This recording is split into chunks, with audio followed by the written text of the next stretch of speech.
Hi guys, welcome to the review of Manashankara Varaprasad Garu movie. ఎలా ఉంది ఏంటి? ఈ మూవీలో అయితే కొన్ని బొక్కలు ఉన్నాయి, లెక్కలు ఉన్నాయి. వీటన్నిటి గురించి మాట్లాడుకుంటూ ఆ బొక్కలు ఏంటో వీడియో ఎండింగ్లో మాట్లాడుకుంటూ వీడియోలోకి అయితే వెళ్ళిపోదాం. వెళ్ళే ముందు చిన్న request friends, please do subscribe to our channel and do support మీ.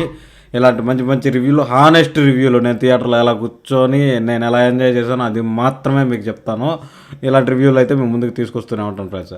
ఇంకా వీడియోలోకి వెళ్ళిపోతే, మనశంకర వరప్రసాద్ గారు పాజిటివ్స్ విషయానికి వచ్చేస్తే, the one and only man, the boss is back. కంపల్సరీగా మాట్లాడుకోవాల్సింది మనము మెగాస్టార్ చిరంజీవి గారి గురించి. మెగాస్టార్ చిరంజీవి గారు అయితే షోని స్టీల్ చేసేసారని చెప్పాలి. ఖచ్చితంగా మెగాస్టార్ చిరంజీవి గారిని అనిల్ రావుపూడి గారు అయితే ఆయన చెప్పిన విధంగా నాకు ఎలా చిరంజీవి గారిని చూడాలనిపిస్తున్నదో అలా నేను ఈ మూవీలో చూపిపోతున్నాను అనేసి అయితే చెప్పారు. అది ఆడియన్స్కి ఎలా కనెక్ట్ అవుతుందో ఏంటో అనేసి నేను కూడా అనుకున్నాను. కాకపోతే మెగాస్టార్ గారిని ఆయన ఎలా చూడాలనుకున్నారో ఆ విధంగా ఆడియన్స్ కూడా చాలా ఎంజాయ్ చేస్తున్నారు. నేను కూడా ఎంజాయ్ చేశాను. అదే విధంగా మెగాస్టార్ చిరంజీవి గారు అయితే వన్ మ్యాన్ షో, ఆ 2 గంటల 5 నిమిషాలు 40 నిమిషాలు ఉంది మూవీ మొత్తం వన్ మ్యాన్ షో. ఒక్క షోల్డర్ మీద వేసుకొని అయితే మెగాస్టార్ చిరంజీవి గారు ఫస్ట్ నుంచి లాస్ట్ దాకా అయితే తీసుకెళ్లారు మూవీని. Through out film full fun, comedy, entertainment.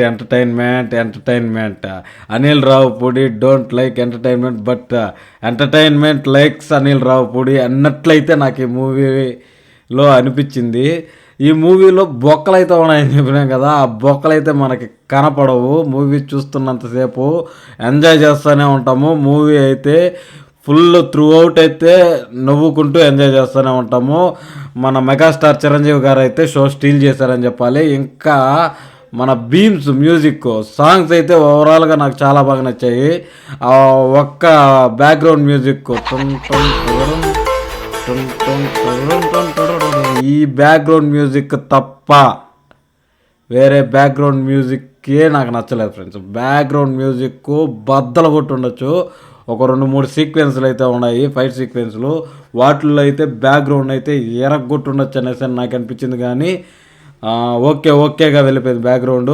కాకపోతే సాంగ్స్ కానీ ఇలాంటివన్నీ కూడా బీమ్స్ అయితే చాలా బాగా ఇచ్చాడు. ఇంకా మన సినిమాటోగ్రాఫర్ గురించి మాట్లాడుకోవాలి. ఉన్న బొక్కల్లో ఇది ఒక పెద్ద బొక్క అని చెప్పుకోవాలి. సినిమాటోగ్రాఫరు కొంచెం ఆ సినిమాటోగ్రఫీ నాకు అంత నచ్చలేదు. కానీ కొన్ని దగ్గరలో సాంగ్స్ దగ్గర కానీ ఇంకా కొన్ని సీన్ల దగ్గర కానీ చాలా బాగుంటుంది. కొన్ని దగ్గరలో మనకి లో లైట్ వేసి ఏదో ఇప్పుడు నేను తీస్తున్నాను కదా, మీకు ఎట్లా కనిపిస్తుంది ఆ విధంగా అయితే అనిపించింది. కాకపోతే ఓవరాల్గా సినిమాటోగ్రఫీ కూడా కొంచెం బాగానే ఉందని చెప్పుకోవాలి. అయితే అనిల్ రావుపూడి గారు ఈ సినిమాటోగ్రఫీ గురించి మాట్లాడుతూ కూడా సంక్రాంతికి వస్తున్నాంలో ఎవరూ కంప్లైంట్ చేయలేదు కదా, అదే సినిమాటోగ్రాఫర్ దీనికి కూడా అనేసి ఏదో చెప్పి కవర్ చేసినట్లు అనిపించింది. అయితే నెక్స్ట్ ఈ మూవీలో ఉన్న పెద్ద బొక్క ఏంటంటే, ఆ ఎమోషన్స్ ఎక్కువ కనెక్ట్ అవ్వలేకపోతున్నాము. ఓన్లీ కామెడీకే కనెక్ట్ అవుతూ ఉన్నాము. ఆ ఇద్దరు పిల్లలతో నేనైతే డాడీ మూవీ రేంజ్లో అయితే ఎమోషన్స్ ఉంటాయనేసి ఎక్స్పెక్ట్ చేయనా. అంత రేంజ్లో లేకపోయినా ఒక మాదిరిగానే ఉండాలి. ఫస్ట్ హాఫ్లో అయితే వాళ్ళని చూడడానికి వెళ్తాడు, వాళ్ళని కలవడానికి అంటే వాళ్ళతో ఫ్రెండ్షిప్ చేసుకోవడానికి కొంచెం స్ట్రగుల్ అయితే పడతాడు. ఆ సీక్వెన్స్లు కూడా కొంచెం కామెడీగానే వెళ్ళిపోయాయి, కానీ ఎమోషన్ని గట్టిగా గ్రిప్ చేయలేదనిపించింది నాకైతే.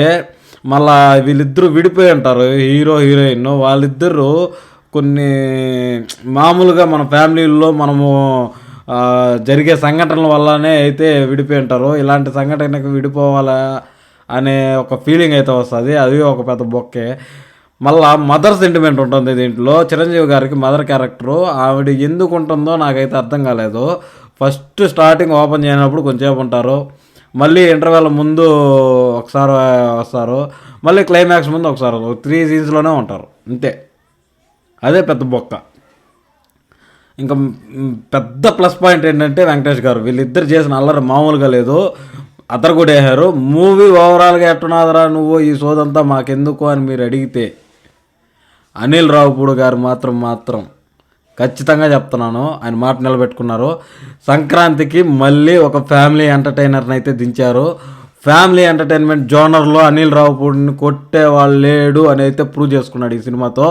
ఖచ్చితంగా చెప్పుకోవాలి. ఈ బొక్కలన్నీ మనకు కనపడవు. మూవీ అలా ఎంజాయ్ చేస్తూ ఉంటాం, ఫుల్ ఫన్గా కామెడీగా ఎంజాయ్ చేస్తూనే ఉంటాం, నవ్వుతూనే ఉంటాం సినిమా అంతా. క్లైమాక్స్లో కూడా నవ్విస్తాడు మన మెగాస్టార్ చిరంజీవి గారు అయితే.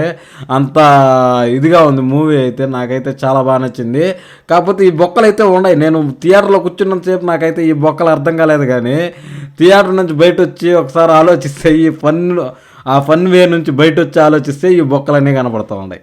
ఇన్ని బొక్కలు పెట్టుకొని కూడా మూవీ అయితే ఎక్కడా బోరు కొడదు. ఖచ్చితంగా మూవీ అయితే మిమ్మల్ని ఇంప్రెస్ చేస్తుంది. సంక్రాంతికి వస్తున్న మూవీని మీరు ఎలా ఎంజాయ్ చేసుంటారో, మీరు కానీ సంక్రాంతికి వస్తున్న మూవీని ఖచ్చితంగా ఎంజాయ్ చేస్తుంటే ఈ సినిమాని ఇంకా బీభత్సంగా ఎంజాయ్ చేస్తారు. ఆ రేంజ్లో అయితే ఉంది మూవీ కూడా. ఆ రేంజ్ ఏంటి, దాన్ని దాటిపోయింది ఫన్లో అనేసి అయితే నాకు అనిపించింది.